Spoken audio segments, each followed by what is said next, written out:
Hadirin yang dimuliakan Allah Subhanahu wa taala dimanapun Anda berada.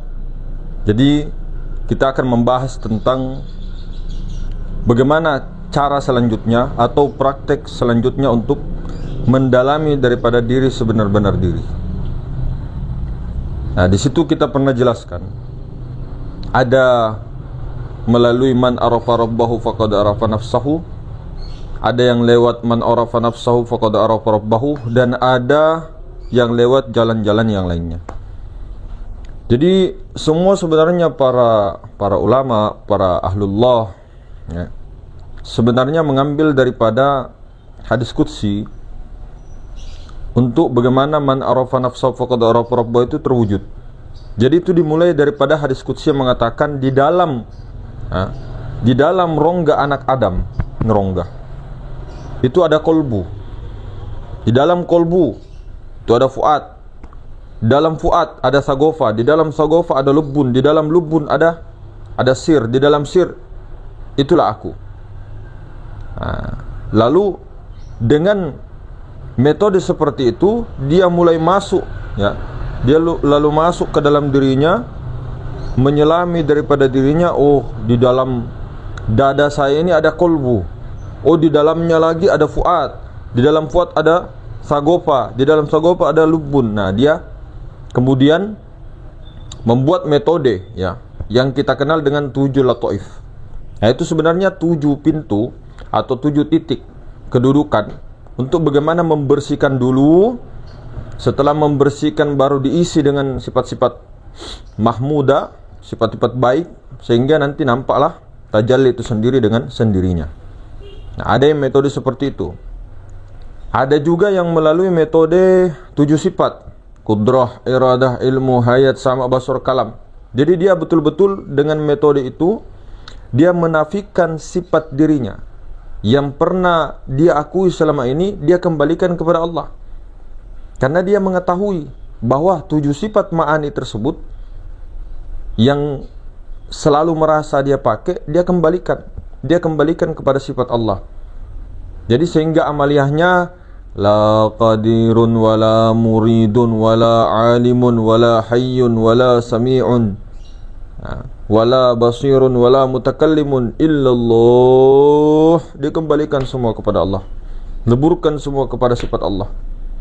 Bahwa yang berkuasa, yang berkehendak, yang tahu, yang hidup, yang mendengar, melihat dan berkata-kata, itu semua adalah sifat Allah. Itulah sifat Allah. Mana sifat Allah? Itulah ruh. Ada yang seperti itu. Ada juga melalui metode dipersingkat lagi.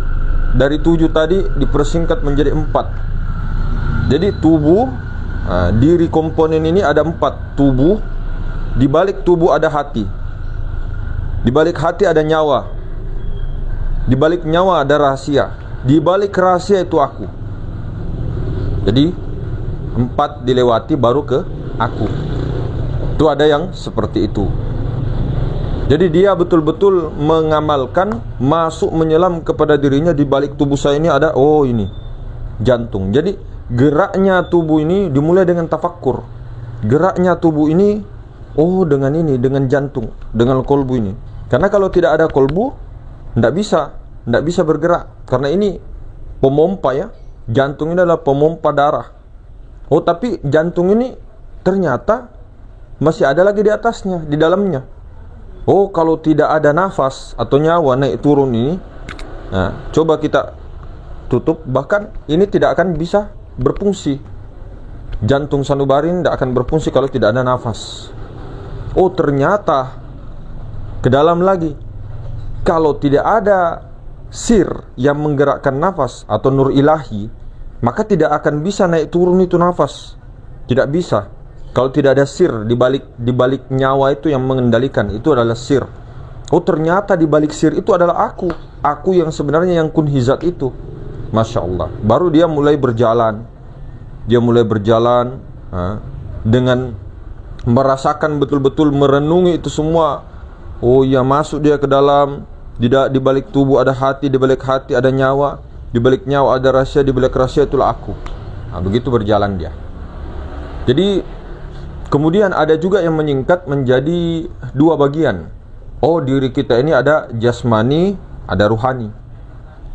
Oh, jasmani ini dari dia renungkan, dia tafakkuri. Oh, jasmani ini dari air mani. Oke, air mani dari saripati makanan. Oh, saripati makanan daripada tumbuh-tumbuhan, hewan semuanya daripada tanah.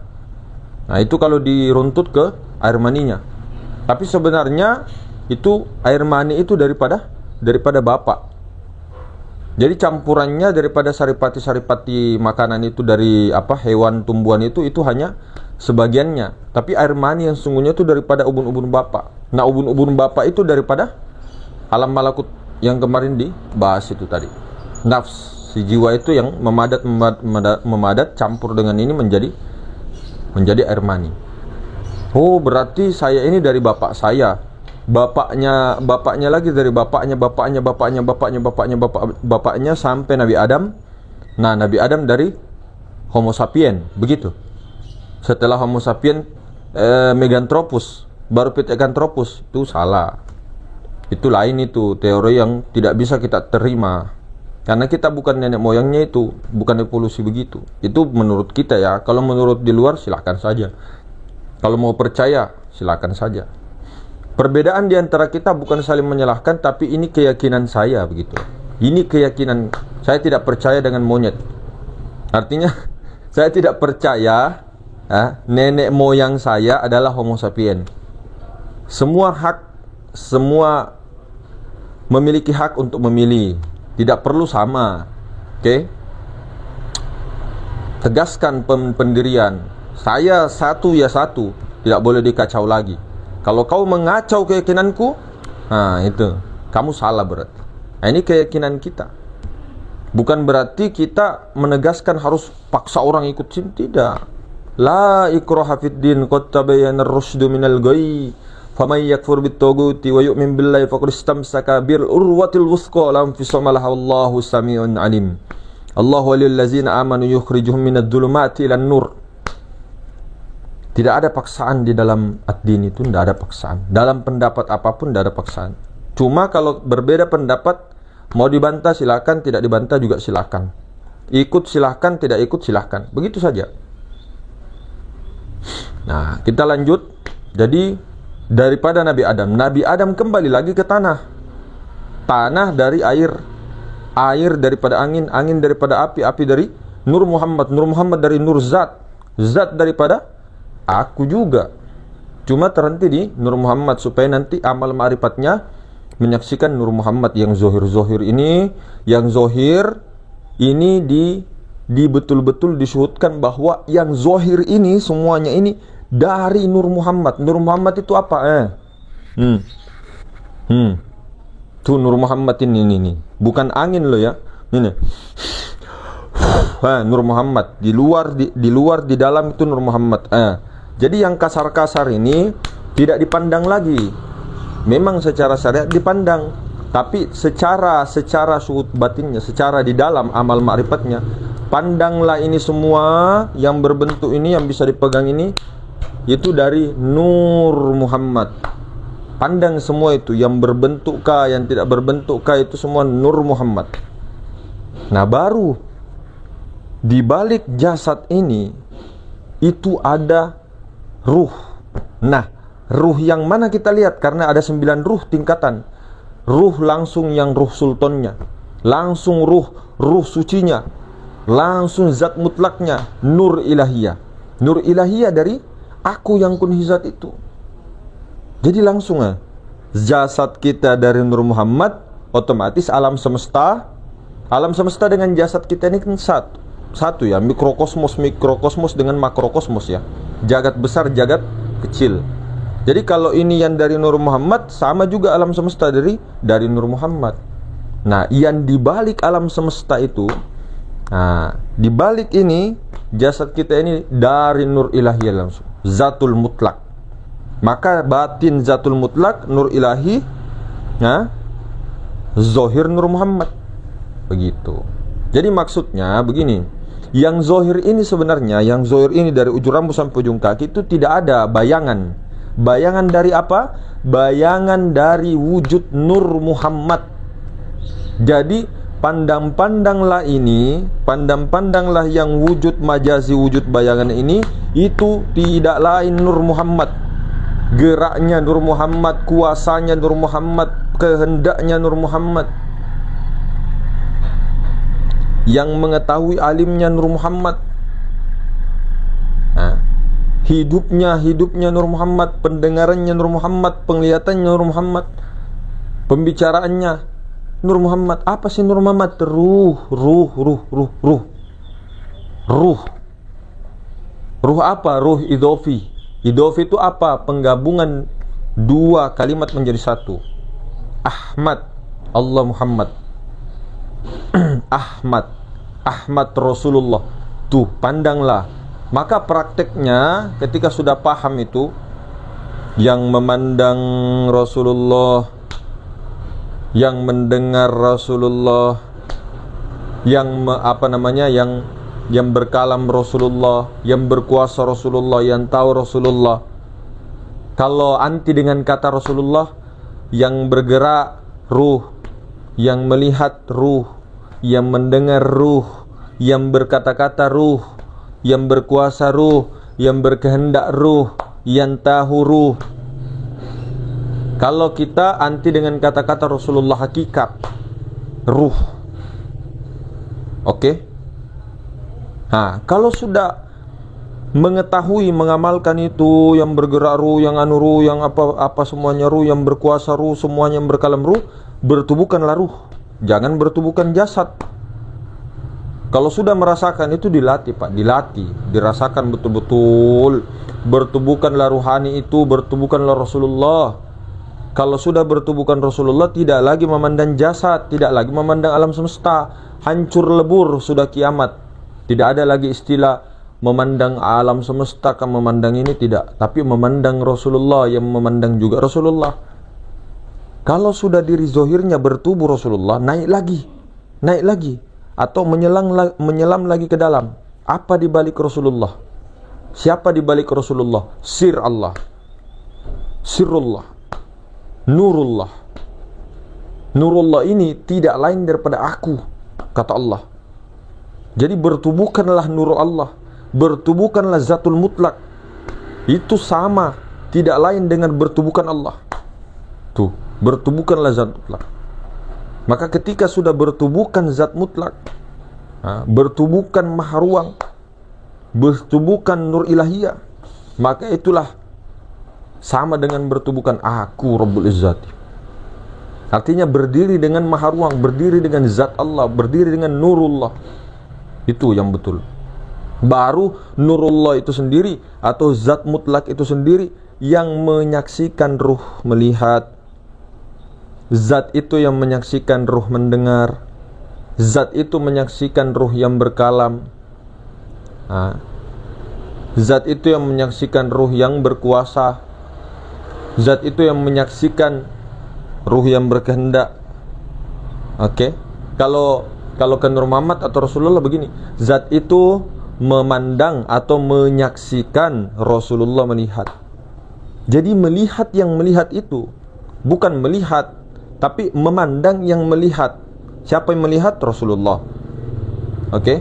Jadi kita duduknya, akunya kita itu lebur kepada akunya zat. Jadi akunya zat itu memandang kepada Rasulullah yang melihat, memandang kepada Rasulullah yang mendengar, memandang kepada Rasulullah yang berkalam, memandang kepada Rasulullah yang tahu, yang pintar, cerdas, fatona, memandang kepada Rasulullah yang hidup, memandang kepada Rasulullah yang berkuasa, berkehendak. Itu duduklah di situ. Jadi kemana-mana, kalau ke diri kan begitu, pandang ini Rasulullah, pandang Rasulullah, pandang ruh, ruh bergerak ini. Jadi kalau otomatis kalau sudah bertubuhkan ruh tadi, bertubuhkan ruh, bukan lagi bertubuhkan jasad, bukan lagi bertubuhkan Adam, dia sudah bertubuhkan Nur Muhammad atau bertubuhkan ruh. Maka yang melihat itu ruh, yang mendengar itu ruh, yang berbicara itu ruh. Sudah, yang gerak diam itu ruh. Bukan lagi kita memandang alam semesta yang bentuk-bentuk ini labaga, labeleng. Kau masuknya rahmat beleng. Ini rahmat beleng. Begitu, barulah amal ma'rifat betul-betul ini di dalam loh. Di dalam loh ya. Di dalam. Oke. Nah, jadi ketika dia sedang menyaksikan sesuatu apapun itu langsung nur Muhammad. Langsung nur Muhammad, langsung nur Muhammad, zahir batin kan nur Muhammad. Nah, baru nanti ke dalam lagi, saksikanlah maharuang kemana-mana. Baru setelah menyaksikan maharuang kemana-mana, barulah bertubuhkan maharuang. Kalau sudah bertubuhkan maharuang, bertubuhkan nur ilahi, nah, kembalilah kepada nur Muhammad tadi. Kalau sudah bertubuhkan maharuang, kembali ke nur Muhammad. Kembali penyaksimu itu menyaksikan nur Muhammad, bukan lagi kamu. Kembalinya itu sudah bertajalli, pandangannya itu sudah bertajalli. Jadi yang memandang itu adalah Allah. Allah memandang kepada dirinya sendiri.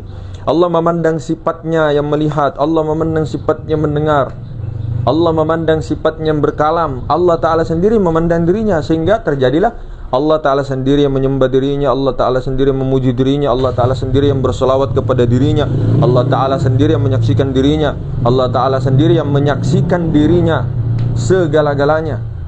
Allah Ta'ala sendiri yang menyaksikan af'alnya, Allah Ta'ala sendiri menyaksikan asmanya, Allah Ta'ala sendiri menyaksikan sifatnya, bahkan Allah Ta'ala sendiri menyaksikan zatnya. Jadi begitu. Aku itu yang sebenarnya Allah Ta'ala itu aku. Aku itu yang Allah Ta'ala itu. Itu sebenar-benarnya Allah Ta'ala itu aku. Bukan aku saya, Rabbul Izzati itu loh, kun hizat. Jangan dipotong-potong ini video. Ya, jadi mungkin seperti itu, seperti biasa. Yang kemarin-kemarin sedikit-sedikit sebenarnya sudah ada praktek, tinggal ini kan saja. Jadi jangan teori terus, jangan terlalu banyak ini juga berdiskusi tentang ma'rifat. Karena begini bos, ilmu ma'rifat ini di dalam rahasia. Kecuali kita mau belajar sama-sama untuk mengulang-ulang, tidak masalah. Kalau diperdebatkan ataupun diskusi pun sebenarnya tidak boleh. Kenapa? Karena ilmu ma'rifat ini bukan basul masail. Tahu basul masail? Oh, menurut saya, pendapat saya begini, oh begini, baru tidak perlu lagi. Kalau sudah mengetahui menyaksikan sir, diam saja, tidak usah dibahas sir. Zat itu, sir itu saja tidak bisa dibahas. Jangankan sir, ruh saja itu, ruh semesta alam atau nur Muhammad itu tidak bisa dibahas. Kalau sudah mengetahui, dirasakan saja. Kalau sir itu disadari, apalagi yang aku yang sebenarnya itu tadi, kun hizat itu mau dibahas, oh tidak bisa. Ini sampai sifat saja itu sebenarnya. Cuma ketika sudah mengetahui sifat, di dalam sifat itu adalah zat, sir namanya, disirkan. Di balik sifat itu adalah sir, di balik nyawa itu ada sir. Nah, maka disitulah stop pembicaraan, karena sir itu tidak bisa dihayal-hayalkan, tidak bisa, hanya bisa disadari. Itu sir. Nah, seperti itu. Jadi bukan basul masail, bukan seperti bab fikih mau diinikan menurut saya begini. Kecuali ada tugas untuk menyampaikan makom kerasulan, itu sampaikanlah. Tapi kalau tidak ada tugas, mending diam. Iya. Ataupun untuk menyampaikan itu yang betul-betul dalam forumnya, betul-betul sama-sama mau belajar ataupun muzakarah tukar. Kalau diperdebatkan atau didiskusikan, itu ilmu ma'rifat bukan. Kalau mau diskusi, debat itu di ilmu fikih. Ilmu fikih atau ilmu kalam itu. Di situ tempatnya debat itu. Ilmu kalam. Ini bukan ilmu kalam, Pak. Ini ilmu sir. Ilmu kesadaran, ilmu rasa yang tidak berasa. Ini masuk di dalam bab tasawuf. Bab tasawuf itu amal ma'rifat, bukan ilmu ma'rifat. Ilmu ma'rifat itu gampang sebenarnya. Jadi amal ma'rifat itu perlu dengan tazkiyatun nafs, perlu dengan mujahadah, riyadhah dan sebagainya, perlu dengan uzlah, perlu dengan khalwat secara sunyi, khalwat secara ramai-ramai. Itu perlu. Nah, disinilah di amal ma'rifat ini bab tasawuf, masuklah bab tasawuf. Tarekat termasuk bab tasawuf juga, ma'rifat. Kemudian hadiah-hadiahnya seperti zuhud, wara, kemudian macam-macamnya, banyak mahabbah dan sebagainya, itu di bab-bab tasawuf semuanya. Jadi mungkin begitu hadirin semulakan. Assalamualaikum warahmatullahi taala wabarakatuh.